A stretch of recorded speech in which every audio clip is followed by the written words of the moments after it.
What are some of the worst decisions that have cost people millions of dollars? Let's get right into it with number 5, Matt Damon. How much money would Avatar have made if Matt Damon had starred in it instead? Matt Damon has had a career most actors can only dream about, but Avatar was the one role he probably wished he didn't miss out on. Damon had been approached by James Cameron to play the lead role of Jake Sully in Avatar, but he infamously turned it down, thinking that the concept of the movie was too weird and that it wouldn't be successful. Little did he know that the movie would go on to become the highest-grossing film of all time. Damon tried to make light of the situation, joking with his friends that he had missed out on millions of dollars because he didn't want to paint his face blue and wear a loincloth. He even went so far as to do a spoof video where he dressed up in blue body paint and a loincloth, pretending to be Jake Sully and regretting his decision. Despite missing out on Avatar, Damon of course continued to have an extremely successful career in Hollywood, where he's still one of the most sought-after actors in the industry today. Number 4, Dennis Schroeder. Dennis Schroeder was the butt of all jokes when he made a terrible decision that caused him to fumble an $84 million contract extension. Dennis had just come off a 4-year, $70 million contract offered to him by the team that drafted him, the Atlanta Hawks. During his time on the Hawks, he saw his playing time gradually increase and finally became the starting point guard for that franchise. Eventually, he was traded to the Oklahoma City Thunder, where he had to play second fiddle to Russell Westbrook. So he embraced his backup position, which led to him having one of his best statistical seasons up to that point. This, of course, caught the eye of many teams across the league. In the summer of 2020, the Los Angeles Lakers decided to roll the dice with Dennis and traded for him. He had a decent showing with the team, and he was offered an $84 million contract extension by the team in the middle of the 2020 to 2021 season. But instead of signing on the dotted line and securing his financial future, he decided to bet on himself, as he believed he was able to play even better and earn an even bigger payday during the summer of the following season. Unfortunately, the gamble didn't pay off, and he ended up losing out on millions of dollars. To make matters worse, he struggled with injuries and inconsistent performances during the season.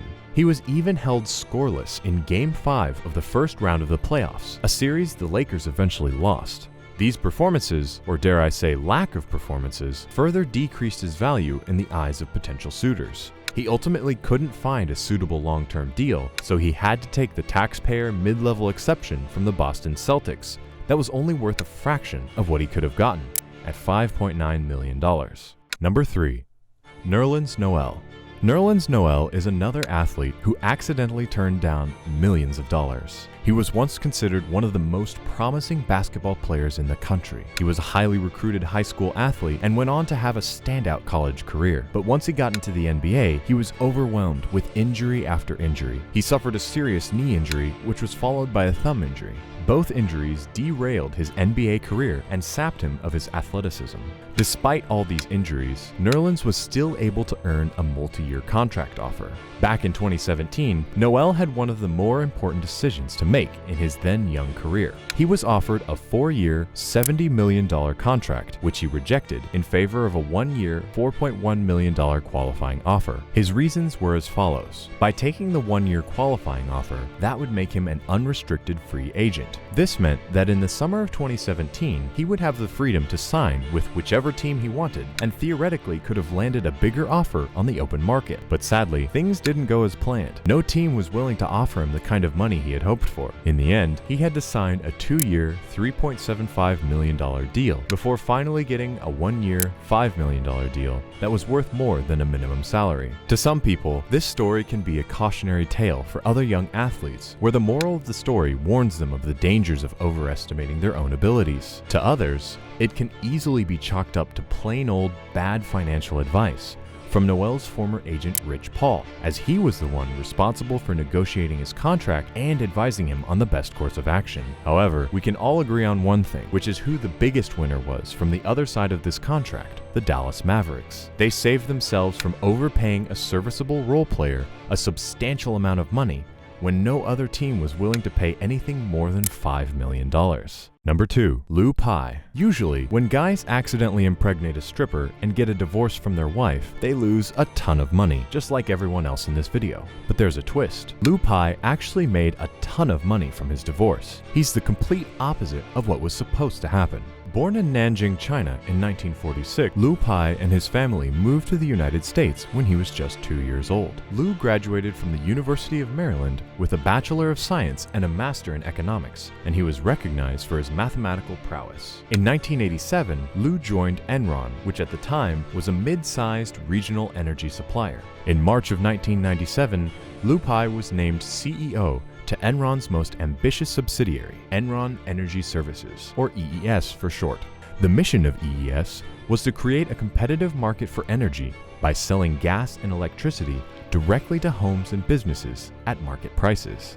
At first, it seemed like a brilliant plan. EES launched a massive advertising campaign, blanketing the nation with messages about the benefits of buying energy directly from the source. But behind the scenes, trouble was brewing. EES was hemorrhaging money, burning through $500 million in operating expenses without ever turning a profit. Lou Pie was also known for his love of Houston's notorious strip clubs. Picture this. Every evening, after a long day at Enron's world headquarters, Lou Pie would make his way to a Houston strip club not far away. But he wasn't just there for the entertainment. He conducted business meetings in the seedy venue and even threw raucous backroom parties for the top salesmen, all paid for by Enron's corporate expense account. And, according to legend, the strippers working at the club never believed that this mild-mannered, unassuming man was actually a high-powered energy CEO. To prove his identity, Lou allegedly whisked them away to lavish Enron offices, where the partying continued late into the night. But Lou had a secret to keep. He didn't want his wife to know about his late-night escapades. So on his way home, he'd stop by a gas station and douse himself with gasoline to mask the scent of his strip club adventures. As you can imagine, the gas routine wasn't exactly sustainable. It wasn't long before Lou's strip club visits turned into a full-blown affair with a stripper by the name of Melanie Fuel. And in a twist of fate, Melanie too was a married woman with 2 children. The situation quickly spiraled out of control when the affair led to a pregnancy, causing Lou's wife to file for divorce. As if that wasn't bad enough, Enron was already reeling from the EES disaster and had grown increasingly weary of Lou's strip club expenses. Though he wasn't officially fired, he was given a subtle nudge out of the door and encouraged to step down as CEO of EES. Lou Pie must have felt like he was trapped in a never-ending nightmare. He had lost his lucrative job, his secret girlfriend was pregnant, his marriage had crumbled, and divorce proceedings were looming. It would seem that karma had finally caught up with him, but what happened next would prove that fate had something entirely different in store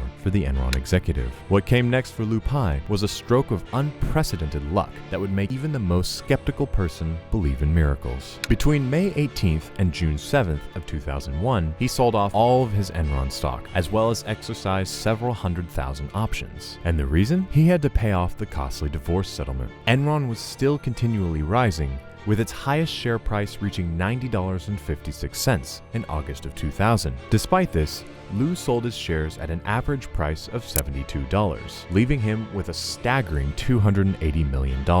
It was a huge sum of money, but it wouldn't be long until the house of cards that was Enron came tumbling down. After the divorce settlement, Lou married his stripper girlfriend and moved to Colorado. He then purchased a 120 square mile ranch and became the second largest landholder in the entire state. As for Enron, as soon as Lou left the company, Enron started to collapse as investors began to question the company's accounting practices and general business ethics. Lou Pie's fortune was made when he sold off his entire Enron stake at an average price of $72 a share. But the timing of his sale was so immaculate that just 2 months later, in August of 2001, Enron's share price took a nosedive to $42, and by October, Enron's share price was a measly $15. Enron's executives, like Ken Lay and Jeff Skilling, started selling off massive amounts of their personal shares, while also encouraging their employees and investors to buy more Enron stock, insisting that the company was about to rebound. Ken Lay ultimately sold off $90 million worth of stock during this period. On November 28, 2001, Enron's share price had now dropped all the way down to $1. A couple days later, Enron filed for bankruptcy. Number 1. Usain Bolt. Usain Bolt is one of the most recognizable people in the world, and he currently holds the world record for the fastest time ever in 100 meters. Unfortunately for Bolt, he recently had a run-in with scammers and lost a lot of money. Stocks and Securities Limited, the company in charge of Bolt's retirement fund, had lost over $12 million of his money. When the company was probed for an explanation, it claimed that discrepancies in the Olympic medalist's account were due to a rogue former employee. But according to Jamaican authorities, it appears that Usain Bolt was a victim of a targeted scheme. The scheme had also targeted many elderly investors, but that wasn't the only bombshell. While Bolt was a recent victim, Jamaican authorities allege that the racket had gone on for at least 13 years. The discovery of the scam prompted action from the Jamaican government against Stock and Securities Limited. The government invited international partners and law enforcement organizations like the FBI to investigate the company and get to the root of the matter. Eventually, the Jamaican government sanctioned the company and put it under state control. This is part of an ongoing effort to probe every transaction the company has been involved in and understand just how deep the rot goes. Hopefully, it can be dealt with in record time. Click to watch one of these next videos and let us know in the comments below what you'd rather do. Take $20 million right now or get $10,000 a week for life.